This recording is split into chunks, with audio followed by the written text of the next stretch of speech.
औज़ुबिल्लाहिमिनश्शैतानिर्रजीम बिस्मिल्लाहिर्रहमानिर्रहीम। अस्सलामु अलैकुम व रहमतुल्लाहि व बरकातुहू।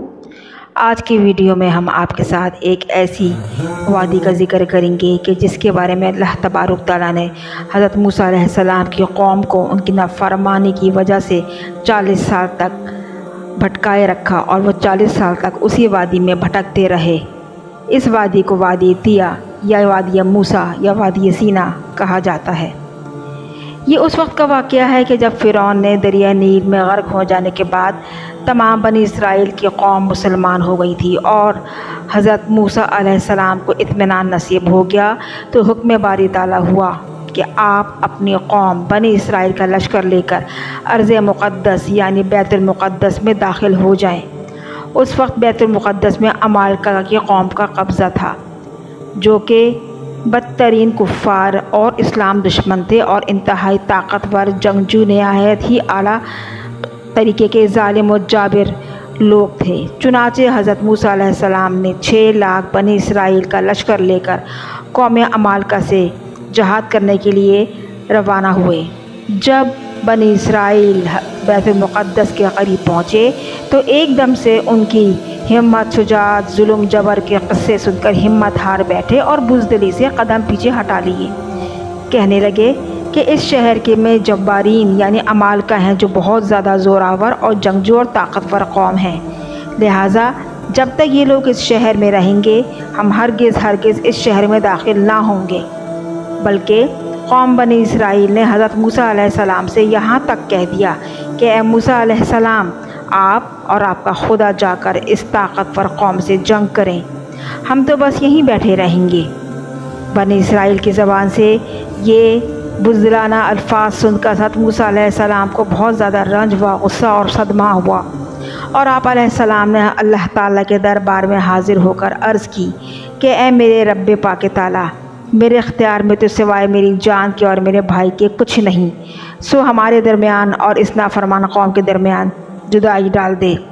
चुनाचे हज़रत मूसा अलैहिस्सलाम के इस दुआ को अल्लाह ताला ने अपने ग़ैज़ व ग़ज़ब और जलाल का इजहार करते हुए इरशाद कुरान पाक में भी फरमाया और जो किया वो आपका आगे पेश करूँगी। इरशाद बारी ताला हुआ कि तर्जुमा, ज़मीन इन पर 40 साल तक तंग कर दी गई और हराम कर दी गई है। ये खाना बदोश जगह जगह फिरते रहेंगे, भटकते रहेंगे, इसलिए तुम इन फासिकों के बारे में गमगीन ना होना।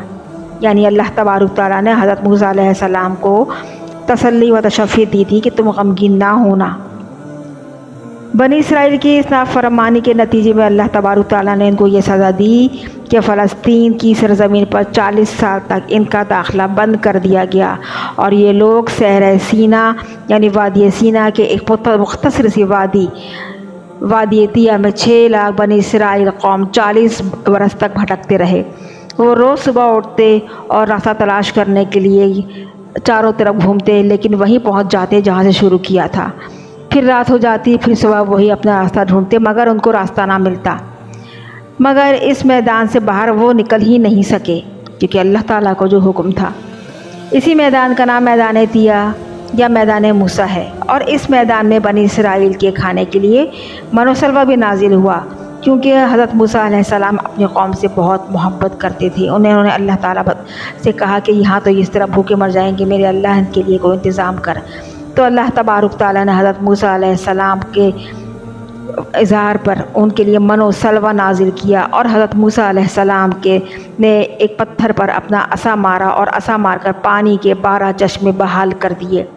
कहते हैं कि बनी इसराइल कौम को मनोसलवा यानी तीतर बटेर यानी नमकीन और मीठा दोनों किस्म की ग़िज़ाएँ सुबह शाम अल्लाह ताला के हुक्म से आसमान से नाजिल होती और वो मज़े से लुत्फ़ अंदोज़ होते। इस वाक़े को कुरान मजीद में बार बार मुख्तलिफ़ उन्वानों के साथ दर्ज किया गया है। सूरह माइदा में तो बाकायदा इस वाक़े का बड़ा तफसीली तज़किरा मौजूद है, जो कि बिलाशुबा और बिला मुबालगा एक अज़ीमुश्शान वाक़या है, जिससे मनोसलवा और अल्लाह ताला की हिकमत व दानाई और उसकी अज़मत व किबरियाई का मुँह बोलता सबूत है। जो कि कौम बनी इसराइलियों की शरंगेज़ी, नाशुक्री, नाफरमानी से मज़कूर है। ये लोग फिर भी बाज़ नहीं आए अपनी नाफरमानियों से और नाशुक्रियों से। وہ ویسے کہ ویسے ہی رہے، مگر ان سب باتوں کے باوجود حضرت موسیٰ علیہ السلام کی محبت و شفقت بنی اسرائیل قوم پر ہمیشہ قائم رہی کہ جیسے یہ لوگ جب میدان طیہ میں بھوکے پیاسے تھے تو حضرت موسیٰ علیہ السلام نے دعا مانگ کر اپنے رب سے اپنی قوم کے لیے من و سلوہ نازل کروایا، پتھر سے عصا مار کر چشمے پانی کے چشمے جاری کروا دیے، اور دھوپ کی تمادت سے بچنے کے لیے اللہ تعالیٰ نے بادل بطور سایہ نازل فرما دیے۔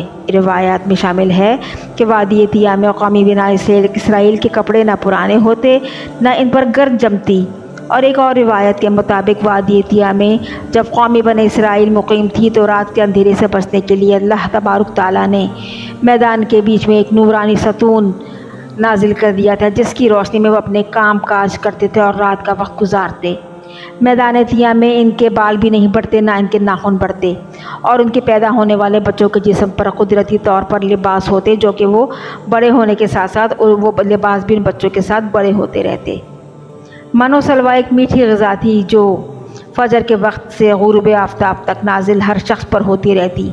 اس کے بدلے اللہ تعالیٰ نے حکم یہ فرمایا تھا کہ یہ کھانا روز کے روز کھا لیا جائے، سوائے جمعہ کے دن کے، اگلے دن کے لیے بچا کر نہ رکھا جائے اور ذخیرہ نہ کیا جائے۔ مگر اس حکم کے برعکس لوگوں نے کھانا ذخیرہ کرنا شروع کر دیا اور اللہ تعالیٰ کے حکم کی ایک بار پھر نافرمانی کی، جبکہ اللہ تعالیٰ نے تو خود وعدہ کیا تھا کہ میں تمہیں روز من و سلوہ اتاروں گا، بس تم اپنے کھانے کی ذخیرہ اندوزی مت کرنا، مت بچانا۔